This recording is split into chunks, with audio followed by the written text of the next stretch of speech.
Olá! Na aula anterior, aprendemos a construir uma rede neural, do tipo chamado de retropropagação, que é uma das arquiteturas de redes mais conhecidas. A construção foi feita usando a linguagem Python e o framework NumPy, que é um framework voltado para manipulação numérica. O NumPy facilita a implementação, mas não é voltado especificamente para a construção de redes neurais. Para auxiliar a construção de redes complexas, necessitamos de um framework mais específico. Existem diversos frameworks com esse foco. Para o nosso curso selecionamos o framework Keras. De acordo com o site do Keras, ele é uma API, projetada para seres humanos e não para máquinas. O Keras segue as melhores práticas para reduzir a carga cognitiva, oferecendo APIs simples e consistentes que diminuem as etapas e os comandos necessários para construir uma rede neural. Também possui extensa documentação e tutoriais para desenvolvedores. Ainda de acordo com o site, Keras é uma API, escrita em Python, executada na plataforma de aprendizado de máquina, TensorFlow. TensorFlow é uma biblioteca de software gratuita e de código aberto para aprendizado de máquina e inteligência artificial criada pela Google. Keras foi desenvolvido com foco em permitir a experimentação rápida. Ainda de acordo com os criadores, o Keras é simples, mas não simplista. Keras reduz a carga cognitiva do desenvolvedor para liberá-lo, para se concentrar nas partes do problema que realmente importam. É poderoso, fornecendo desempenho e escalabilidade, sendo usado por organizações e empresas, incluindo NASA, YouTube e Waymo. É um framework bastante utilizado em aprendizado profundo, quando a rede possui mais de 3 camadas ocultas, mas é muito adequado para a implementação de redes tradicionais. O Keras pode ser instalado como um módulo do Python por meio do comando pip. No entanto, como usamos o ambiente colaboratório da Google em nosso curso, nenhuma instalação é necessária. Para usar o Keras, precisamos realizar algumas importações. Em nossos exemplos, iremos adotar a abordagem sequencial de criação de modelos. Nesta abordagem, definimos cada camada da rede em uma sequência, desde a camada de entrada até a camada de saída. Outra abordagem que o Keras permite é a abordagem funcional, onde cada camada é tratada como uma função que serve como argumento para outra camada. No nosso curso adotaremos apenas a abordagem sequencial, por acreditarmos que é mais simples de ser compreendida por iniciantes. Portanto, do módulo Keras.models iremos importar a classe Sequential. Nossas camadas são compostas por nós, que se conectam a todos os nós da próxima camada, sendo totalmente conectadas ou densas. Então, do módulo Keras.layers iremos importar a classe Dense. Como anteriormente, vamos importar o módulo NumPy para operar os vetores com eficiência e módulo PyPlot para plotagem. Como anteriormente, a entrada será definida por uma matriz de 10 linhas por 2 colunas, onde a coluna de índice 0 contém o valor do salário e a coluna de índice 1 contém o valor do pedido de empréstimo. As 10 linhas representam 10 casos de pedido de empréstimo. Chegamos agora à etapa de criação do modelo. Como já foi dito, usaremos a abordagem sequencial e, para isso, criamos um modelo invocando o construtor sequential. Nosso modelo terá, além da camada de entrada, uma camada oculta com 5 nós e uma de saída com apenas um nó.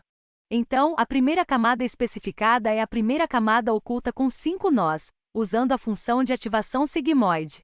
Não precisamos especificar a camada de entrada, pois ela é criada junta com a primeira camada oculta, quando especificamos a dimensão da entrada, que no nosso caso, é de 2 entradas. A próxima camada especificada é a camada de saída, com apenas um nó, e que também tem como função de ativação a função sigmoide. O modelo é então compilado para ser usado. Na etapa de compilação, especificamos a função de perda, que é a perda logística, também chamada de entropia cruzada binária. Também passamos o algoritmo de aprendizado, especificado pelo parâmetro denominado de otimizador, ou optimizer. O algoritmo é o gradiente descendente estocástico, que é o algoritmo visto nas aulas anteriores, e representado pela sigla SGD, do inglês, Stochastic, Gradient Descent. A métrica para avaliação é a acurácia.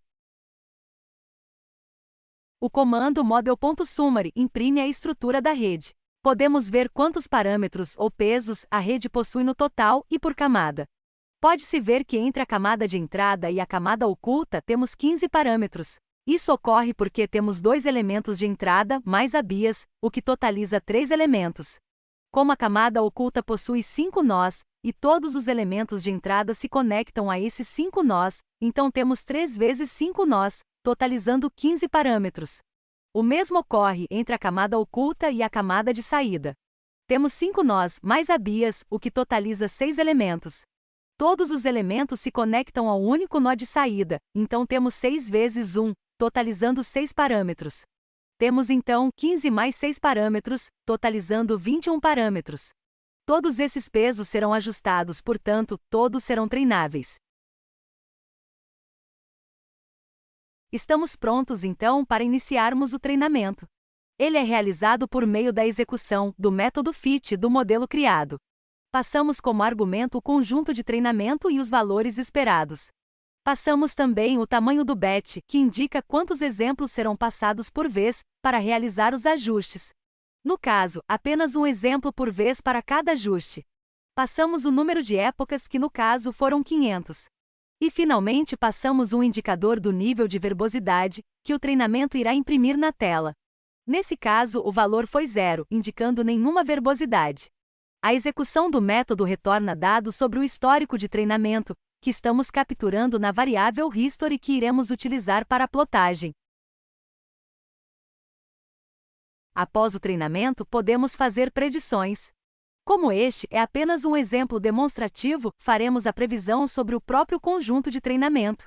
Lembramos que, em um caso real, é preciso separar o conjunto de treinamento do conjunto de testes. Para a predição, usamos o método predict do modelo. Podemos usar também o método evaluate para obter um score do modelo após o treinamento. Os comandos exibidos na tela servem para imprimir a evolução da acurácia e da função de perda do modelo. Os gráficos mostram a evolução da acurácia e do erro ao longo das épocas. Podemos ver que o erro evolui de forma diferente nesta implementação, decaindo rapidamente para 0. Também é possível ver que a acurácia atinge 100% rapidamente. Lembramos que este é apenas um exemplo simples e que problemas mais realistas podem ter uma evolução bem mais complexa. Vamos agora mostrar o uso do framework Keras em um exemplo mais realista. Vamos novamente usar o conjunto de dados sobre a flor íris para ilustrar o uso do framework. No nosso exemplo usaremos a abordagem sequencial, portanto, do módulo Keras.models iremos importar a classe sequential. Como anteriormente, nossas camadas compostas por nós que se conectam a todos os nós da próxima camada, sendo totalmente conectadas ou densas. Então, do módulo Keras.layers, iremos importar a classe dense. Como anteriormente, vamos importar o módulo NumPy para operar os vetores com eficiência e módulo PyPlot para a plotagem. Como vamos usar um conjunto de dados pré-definido, vamos importar o módulo Datasets do Scikit-learn. Também precisamos importar o módulo NP utilizado do Keras-Utils. Ele será usado para realizar uma transformação nos dados do dataset.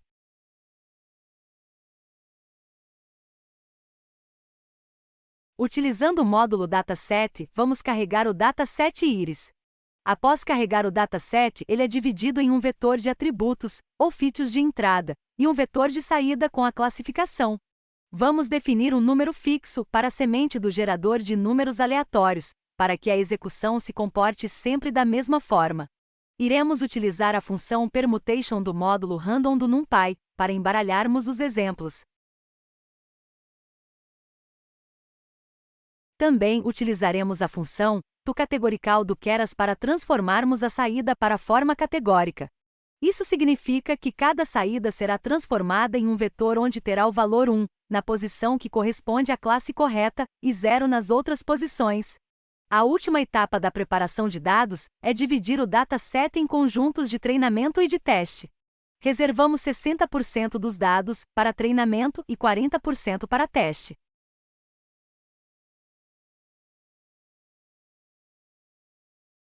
Chegamos agora à etapa de criação do modelo. Como já foi dito, usaremos a abordagem sequencial e, para isso, criamos um modelo invocando o construtor sequential.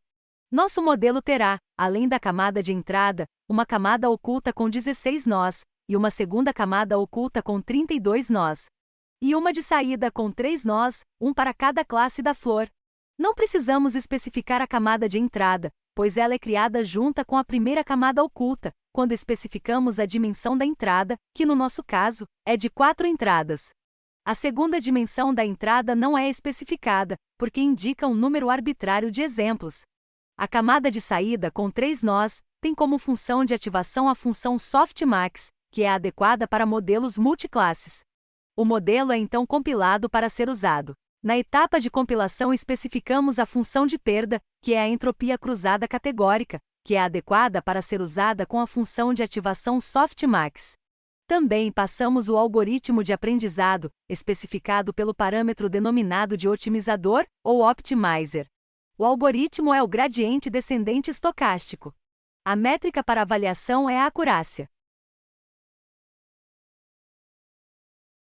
Novamente, usamos o comando model.summary para imprimir a estrutura da rede. Podemos ver quantos parâmetros ou pesos a rede possui no total e por camada. Pode-se ver que entre a camada de entrada e a camada oculta temos 80 parâmetros. Isso ocorre porque temos 4 elementos de entrada mais a bias, o que totaliza 5 elementos. Como a camada oculta possui 16 nós, e todos os elementos de entrada se conectam a esses 16 nós, então temos 5 vezes 16 nós, totalizando 80 parâmetros. Usando o mesmo raciocínio, podemos encontrar 544 parâmetros entre as duas camadas ocultas. Entre a camada de saída e a segunda camada oculta, encontramos 99 parâmetros. Então, no total a rede possui 723 parâmetros. Aqui o treinamento é realizado por meio da execução do método FIT, do modelo criado. Passamos como argumento o conjunto de treinamento e os valores esperados. Passamos também o tamanho do batch que, no caso, é de 16 exemplos por vez para cada ajuste. Passamos o número de épocas que, no caso, foram 500. E, finalmente, passamos um indicador do nível de verbosidade, que o treinamento irá imprimir na tela, indicando nenhuma verbosidade. A execução do método retorna dados sobre o histórico de treinamento, que estamos capturando na variável history, que iremos utilizar para a plotagem.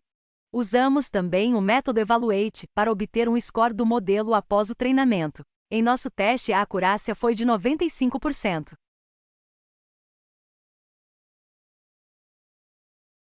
Os comandos exibidos na tela servem para imprimir a evolução da acurácia e da função de perda do modelo.